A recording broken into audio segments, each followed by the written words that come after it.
Hello and welcome back to the channel. I would like to share with you today lessons that I've learned specifically from my father's death and his life. I think death really puts life into perspective, and that's something that I only learned after I lost my father. And I think that there is so much to learn from people who are on their way out, and you can really start to put life into perspective when you realize you're at the end of it. And these are the kind of lessons that I learned from my father's life and his death. So let's get into it. I've mentioned a few times before in previous videos that my father passed away in 2021. He had terminal brain cancer. He was diagnosed in 2019.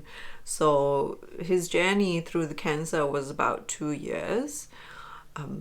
From the time that he was diagnosed till his death, it was a 2-year period. I think those 2 years of his life and subsequently my life were probably the most enlightening years that I've ever had.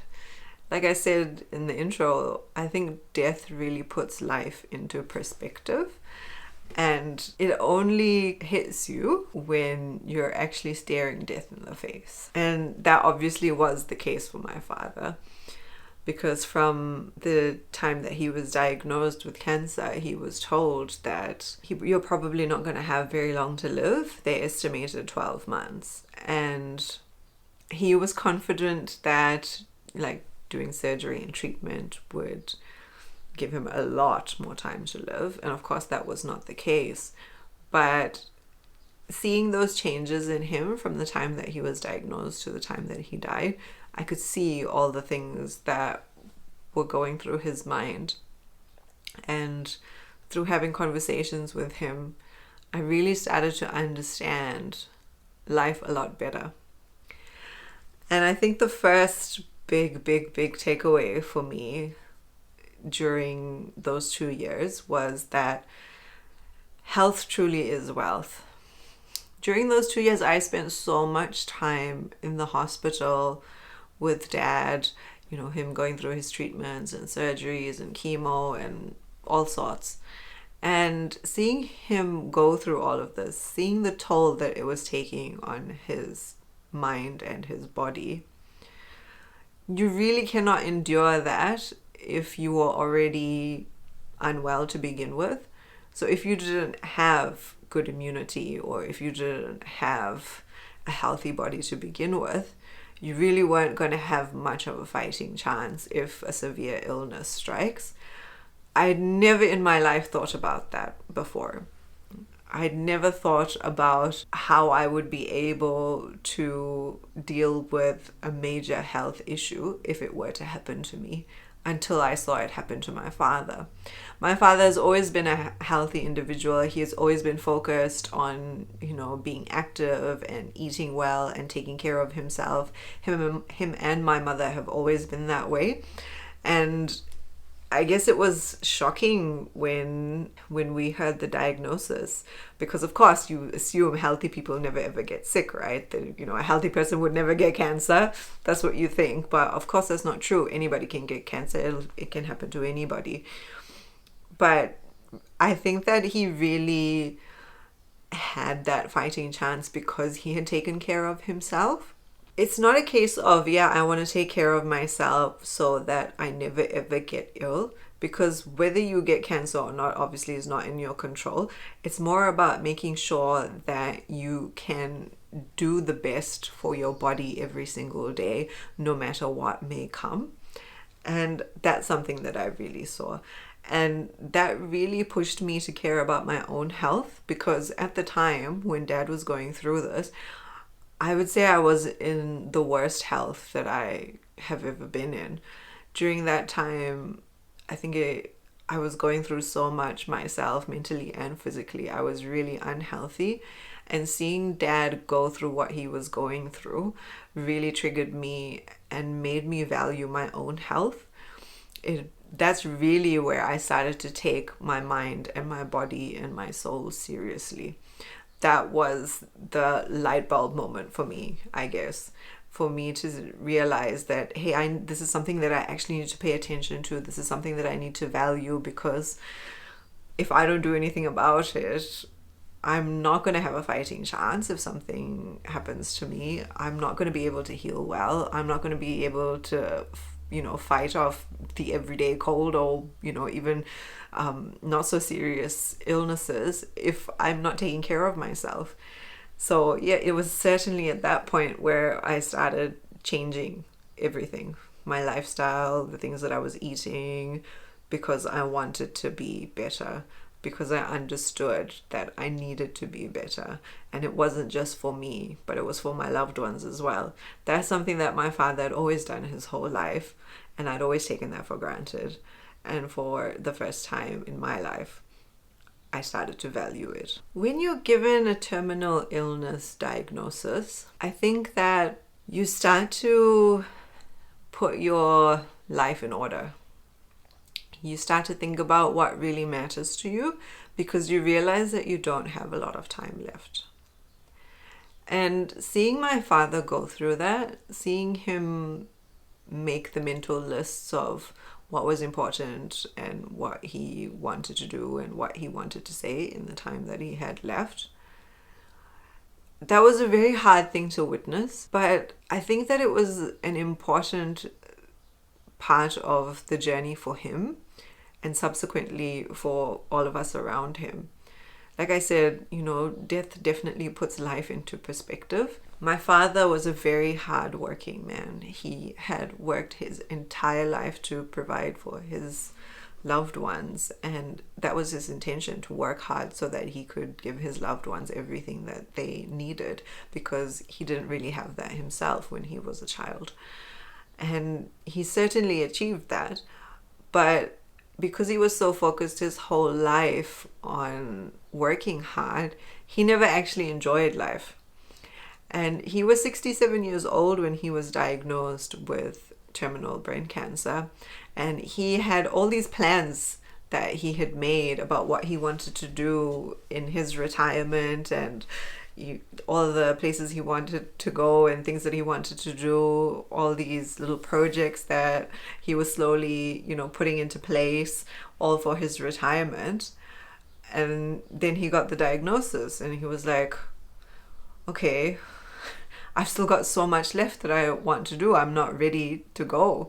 That's literally what he was saying. He's like, I'm not ready to go. I've got so much left to do. And to me, that was a big lesson learned the very hard way, for him and for me as well, that you can't take every day for granted. Like, if there's something that you want to do, if there's something that you want to achieve in life, start now, because you don't know if you're going to have tomorrow. We don't know if something serious could happen to us tomorrow, if we could lose our abilities, or we could have a serious illness, or you don't know what could happen to you. And obviously, this could change your plans. So while you have the ability now, do the things that you want to achieve. Like, try your best. Yes, I am one of those people who was raised to be a hard worker. Absolutely, I'm all for hard work. But you can't just only do hard work. There has to be some fulfillment. There has to be some enjoyment alongside with it. Or else you spend 67 years of your life just working and never ever seeing the fruits of that labor, never seeing the reward of this life. I really think that you have to have a bit of both. Something my father had always told me ever since I was a little girl. He would always say to me, you can do anything as long as you put your mind to it. He would tell me this all the time, and I always took that for granted. I never ever really understood what that meant. To me, I was like, oh, he's just being dad, he's just like saying that. And, your parents always try and like tell you, yeah, you can do anything, like go and do it. And I'm just like, of course I can't do that. Don't be silly. So I never ever took him seriously. After he died, and I started to become more focused and intentional in my own life, I started to achieve things that I never thought I'd be able to achieve. And his words started to come back to my mind, because I realized that he's actually right. If you really want something, if you really want to do something, if you really want to achieve something, you can do it. You absolutely can do it as long as you put your mind to it. These words will never leave me now. I will always, for the rest of my life, think that as long as I have it in me, as long as I put my mind to it, I can achieve it. That is my mindset now. And I wouldn't have that if it wasn't for Dad. And it's unfortunate that I never, like, he never got to see that. Like, I never got to say that to him because it happened after he died. But it's certainly something that I'm grateful to him for, and something that I will always attribute to him. When you realize that you don't have a lot of time left, you kind of want to tell everyone that you care about them. I was raised in a generation where, or in a community, should I say, where people kind of struggled to express their emotions. It wasn't the norm for people to tell each other that they loved each other, or to be affectionate, or to compliment each other even. Like, that is not the kind of environment that I grew up in. And I suspect that was the same for the generations before me. But I think that I really understood the value of expressing your emotions when Dad was ill and when he died, because it kept running through my mind, like, if this were to happen to me, if I were to die tomorrow, would the people that I love know that I loved them? Did I do enough to express myself to them, to show them that they were actually important to me, that I valued them, that they were important people in my life? Would they know that? Or would they spend the rest of their lives questioning whether I even cared about them? That is something that really went through my mind during Dad's illness and after his death. And I realized that I didn't want that for myself. I didn't want to leave this world and have my loved ones think that I never cared about them, or question whether I did or not. And for those of you who've watched my videos about marriage and stuff, and I talk about love languages, you will understand that everybody expresses and understands love in a different way. And if you do not know somebody's love language, it's going to be very difficult for you to communicate and receive love. And that has been something that I've been quite focused on since Dad's death, to make sure. And I just express myself now. Like, I don't hold back anymore. I used to, but I think it's because I saw him. He opened up a lot more. And I think for particularly Desi men of that generation, they were not raised to show their emotions. Like, showing your emotions was seen as a form of weakness. So it's not something that they did with ease. But as Dad went through his illness, and as he realized, his time is coming to an end, he started to make a lot more effort with everyone that he cared about, and he started to express himself more.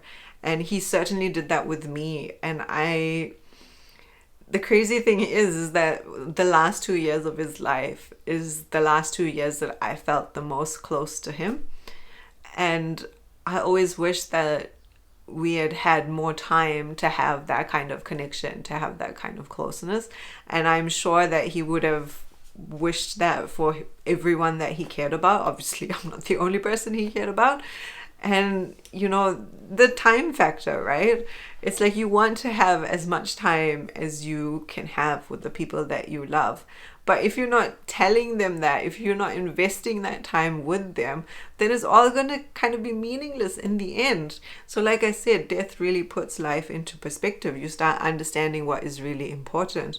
But for me, I'm like, okay, I don't want to wait until I get some terminal diagnosis. Let me do that now. Let me invest now. Let me have that time now. Because obviously one day I'm going to die. It might be tomorrow for all I know. And I don't want that to happen. I don't want to think, oh, I wasted my time here because I was doing this or that, instead of thinking about what was actually important. So yeah, death definitely puts life into perspective. So those are a few things that I've learned from my father's death and his life. I hope that this has somehow been of benefit to you. For those of you who have had people in your life pass away, I think you will be able to relate to some of the things that I've said. When you lose a loved one, it definitely changes you. It is, of course, a traumatic experience. Death will always be a traumatic experience.